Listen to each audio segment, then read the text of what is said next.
Fact number 5. Now we start to get real interesting. Black Youngster.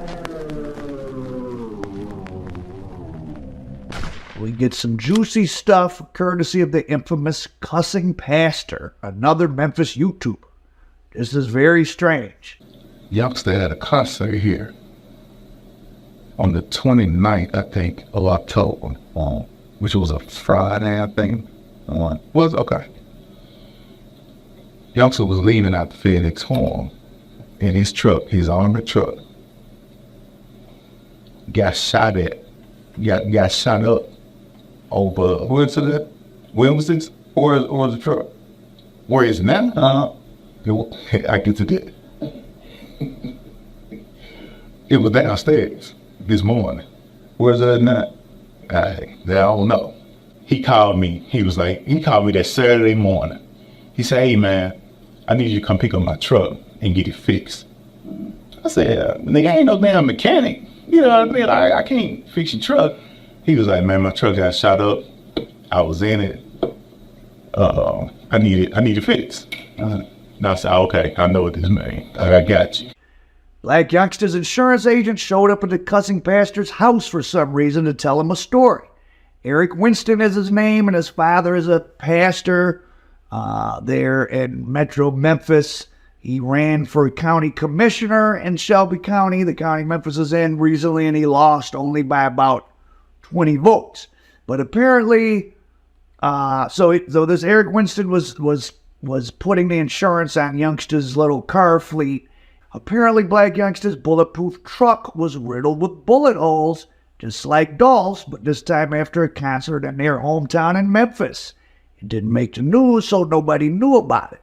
This was in late October of 2021.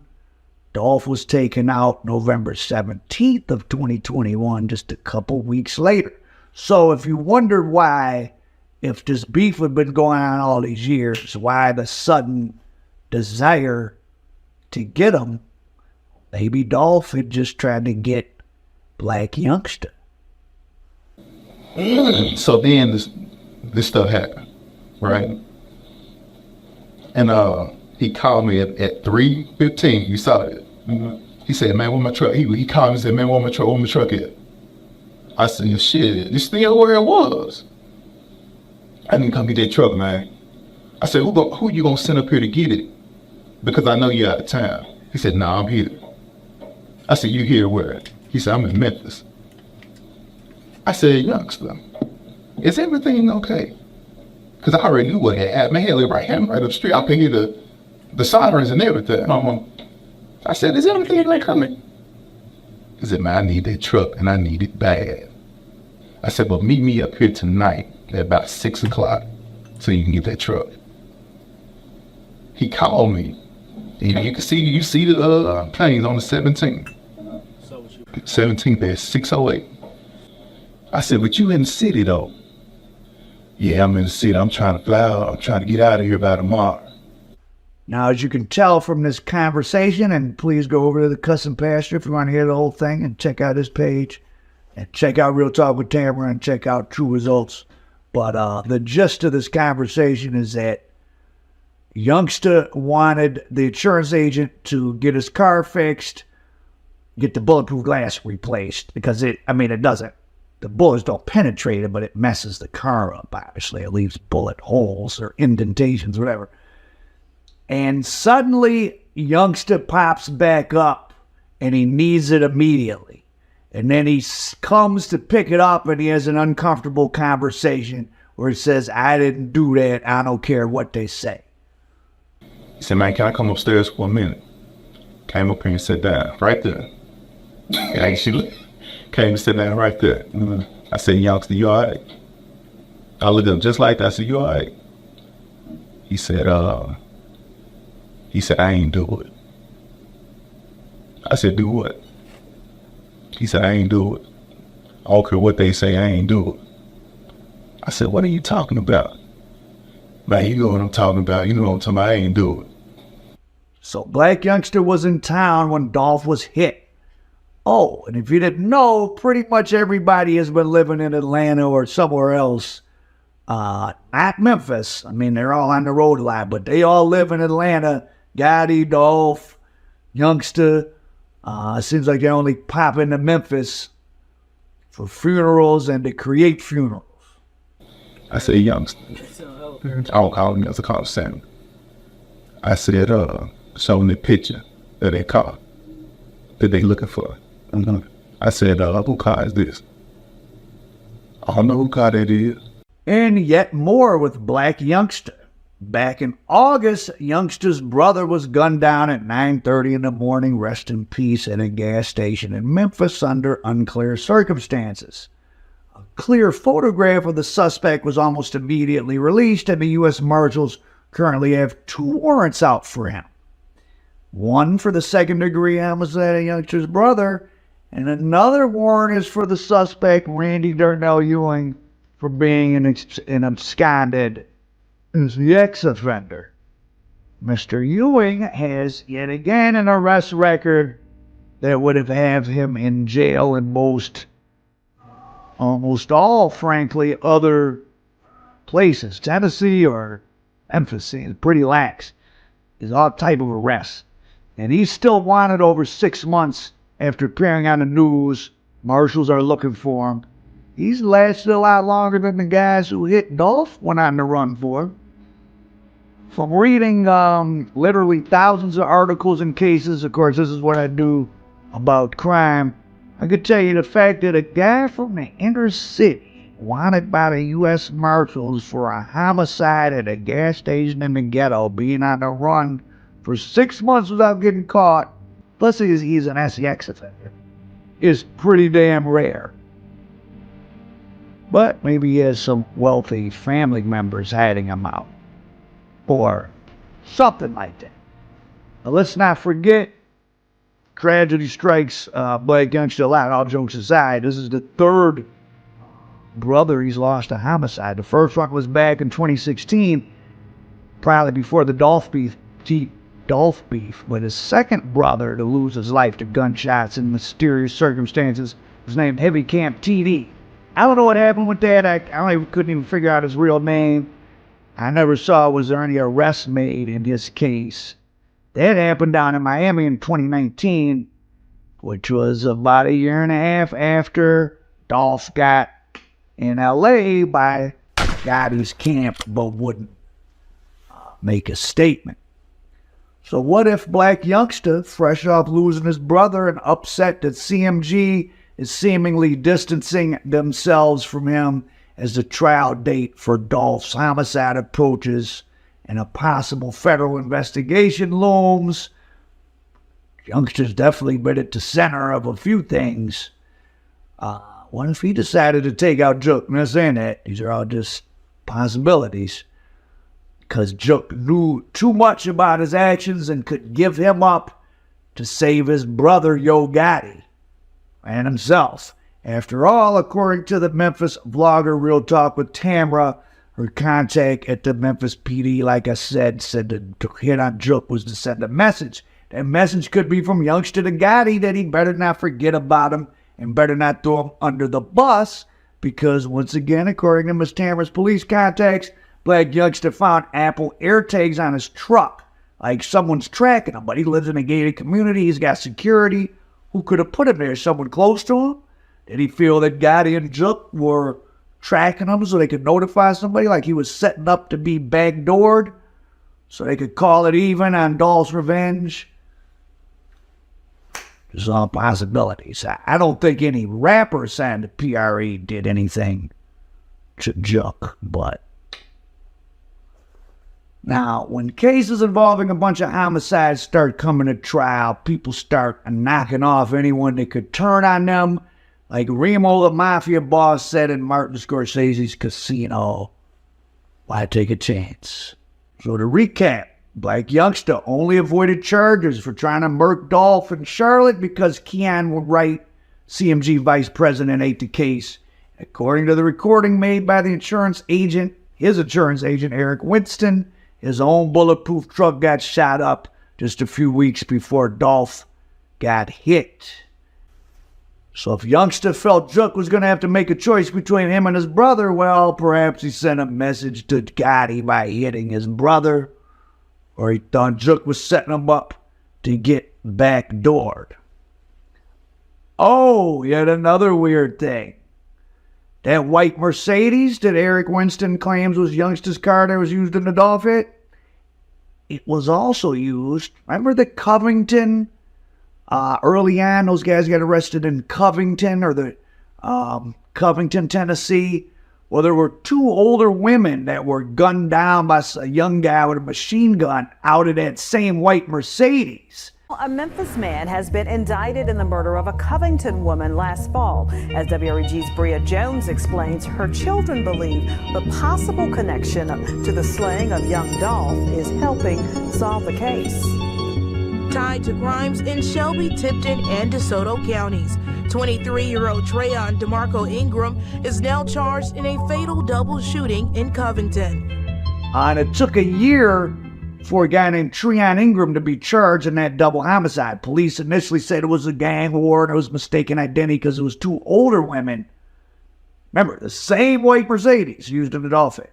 But one of the women victimized, a woman named Anita Wilson, had been arrested with Money Bag Yo and 50-some other people back in 2016 when the feds raided Money Bag Yo's album release party. I guess she was a party promoter. Stranger and stranger. Some people say Trayon Ingram was down with the Trilla Mafia, who, of course, the big theory is that the shooters came from the Trilla Mafia, and recently unalived CEO Teasy was possibly the leader of the Trilla Mafia. So this white Mercedes registered to Youngster might have been used in 3 homicides? Wow. If what Winston's saying is true. I don't know it to be so. I'm not saying it is. So I did this right here. I don't know. I think they don't know who car that is. I said, is that not a white Mercedes-Benz C300 that they looking for right now? He said, man, that's my girlfriend calling the policy. This is policy right here. All right. I said, that ain't that car right there, that white car. Man, that's my girlfriend car you talking about. I said, Youngster, are you all right? He said, man, I don't know what you're talking about. I don't know nothing. I said, let me tell you this right here. You got me caught up in some shit right now. I said, that car that's in your name, that you got insurance on, that you wrecked last year when you called me and told me you wrecked it on the side behind the passenger door. Yeah, behind the passenger door. I think, yeah. I said that car ain't but two doors and ain't but two doors. But and on the passenger side, you can see where it's roughed up. I said, you should have got that car fixed. I said, now these niggas riding around in that motherfucking car. I said, best thing you can do right now is say that car stolen. And I filed a report for it right now. I said, yeah, I ain't think this shit out, man. You are fucked up. Man, I don't know what you're talking about, man. You need my key so I can roll. I said, you in the car and you in town. Do you understand what I'm telling you? I said, God in Miami right now. And staying. I said, Moneybag in Atlanta right now. Lil Mino, another one they love crawling around. I said, he in Atlanta right now. I said, but you the only motherfucker here right now. And that is your woman's call. Ain't your woman calling the news. I said, man, you need to get in that truck. And he stood up, just like this. He stood up right there. And he said, man, we've been through a lot together, and I love you. He said, man, I love you. Just like this. Like he knows him to that. I said, man, is everything out with you, man? He said, man, I gotta go. Now, why Memphis small black business owner and son of a pastor Eric Winston came to have this conversation or took this conversation he had with Black Youngster to the cussing pastor who recorded it. I don't know. Maybe he was trying to protect himself, because he does say in the talk the cussing pastor recorded that he told Youngster basically they'd file a false report, and which makes him subject to police pressure. Get on the witness stand against Black Youngster, or we're going to charge you with fraud. He talks about showing Youngster the info on this white Mercedes and saying, oh, this white Mercedes, that's the prime getaway vehicle in the homicide of Dolph that we reported stolen, that's yours. So this pastor this insurance agent, they could say you're guilty of accessory after the fact, because they made a false police report about the white Mercedes being stolen. And where is the white Mercedes? Has nobody tracked the ownership of it? And Black Youngster owned it through somebody else, and then his insurance agent made a false police report about it being stolen. According to Real Talk with Tamara, and Memphis police told her they have over 1 million pages of evidence. So I'm sure everything I'm saying is sitting in all this evidence, and none of this is anything new, but thought I'd put it all in a nice package for YouTube. Now, Eric Winston, according to the cussing pastor, just served him with the restraining order. I don't know for what. I mean, the video's already, or the audio's already up on the internet. It's out for the world. I'm using it. I don't know what the hell he's trying to get a restraining for against the cussing pastor. They have their own little weird thing. Again, go to the cussing pastor, watch his channel. Fact number 6, Hernandez Govan. Mr. Govan, a.k.a. Orange Mound Quet, has been officially charged for being a mastermind of a premeditated homicide as the one who hired straight-dropping Cornelius Smith, possibly through yet another middleman recently deceased, CEO Teasy. So why is he out on a $90,000 bond? And why are the details of his bond sealed by the court? I think we can all probably put 2 plus 2 together. The streets certainly seem to think it equals 4, that he's made a deal or trying to make a deal. But he has a tragic asterisk to his situation. His own daughter, Destiny, a.k.a. Whole Lot of Cash Desto, she lost her life in Houston about 6 months after Dolph. A suspect in her homicide was apparently shot by Miss Destiny at the scene when these 2 young guys from Alexandria just hopped out of their car and ran up on her, and she exchanged shots with them. They took her out. One of them caught a bullet in the stomach. He was arrested across the street with the bullet in his stomach. He sat in custody for a year, and then I don't know if he dropped another name, but then a second guy was brought into custody about a year ago, which was a year after it happened. The second guy brought into custody now has a $500,000 bond. The first guy, the one who was shot in the stomach, only has a $150,000 bond. Once again, I'll let you do the math. Now, the most common theory for the situation with Dolph is that Straight Drop got hyped up to do the hit with hopes of a record deal and a payday. And this isn't Straight Drop's first rodeo doing something crazy in public. In 2017, maybe he got in an argument at a bowling alley and shot 3 people at a bowling alley, like in front of everybody. No one died. And again, Tennessee's criminal justice system, I don't know if they just don't have room in the jails. I mean, shooting 3 people over pretty much nothing will get you, that's even probably going to get you 10 years in Michigan. Some places, that might get you 40 years, 20 years. He got 5 years, and because he was doing so well in jail and he took some classes and stuff, they let him out after 6 months with probation. So I could see how he think he could get away with anything because he kind of already had. So Straight Drop supposedly got hyped up. There's all this gossip stuff about different rappers and who knew who. I'm sure you've seen all that. We won't go into that. But long story short, he was, well, the bounty was supposedly 100 to 150,000. I don't know what. Orange Mountain Quet was supposed to get some. CEO Teasy, some people say they stole, straight drops, share the proceeds or most of it. Who knows?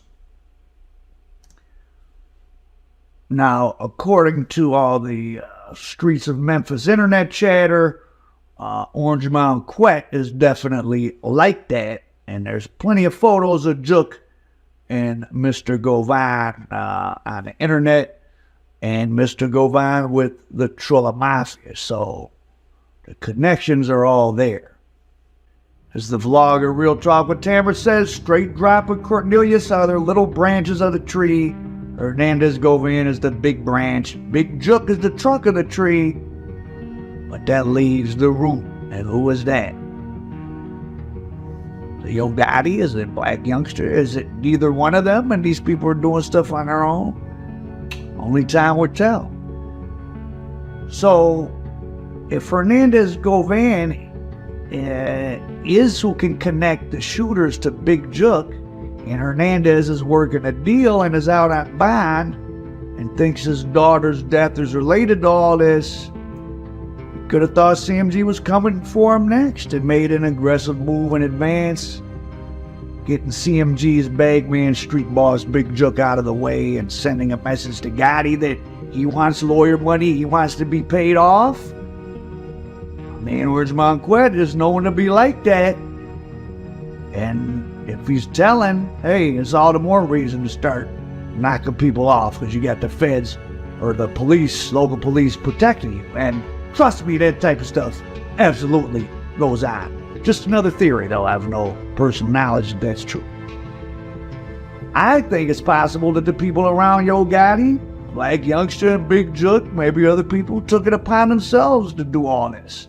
Now, Gotti, of course, would have known what was going on, but if they never actually discussed it, then he's not guilty of anything, because there's no such thing as an unspoken conspiracy.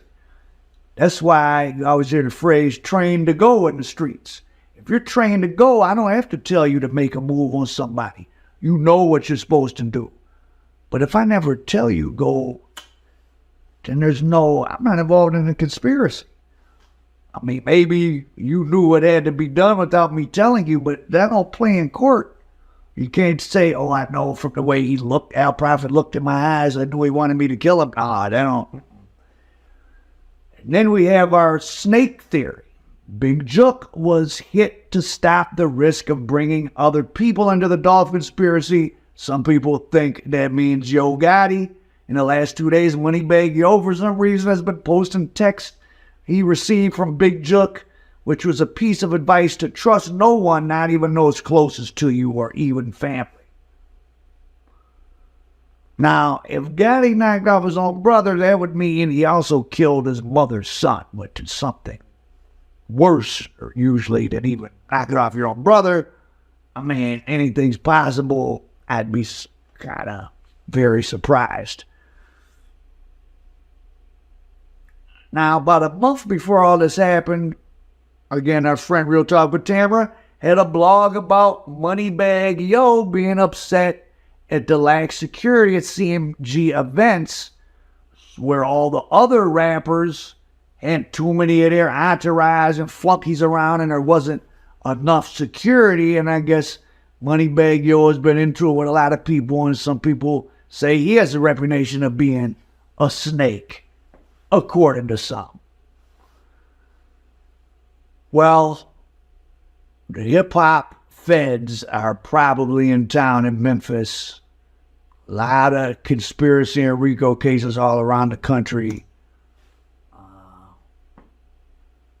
The feds may decide, just like sometimes they go after the mafia. They went after the Mafia Commission in, 86? Rudolph Giuliani gave 3 of the 5 bosses 100 years in prison. They went around the country, made cases all over the place. They do that intermittently with the bikers. They've been doing it to street gangs. Maybe hip-hop's time is about to come. But Memphis has always been a very violent place. I was looking up homicide rates all the way back in 1929. Memphis was, I think, number 1 or 2 for homicide back in 1929, with the rate about the same or it might slightly higher than it is now. So violence in places like Memphis is it's the Memphis way. It was 100 years ago, Memphis was just as violent as it is now.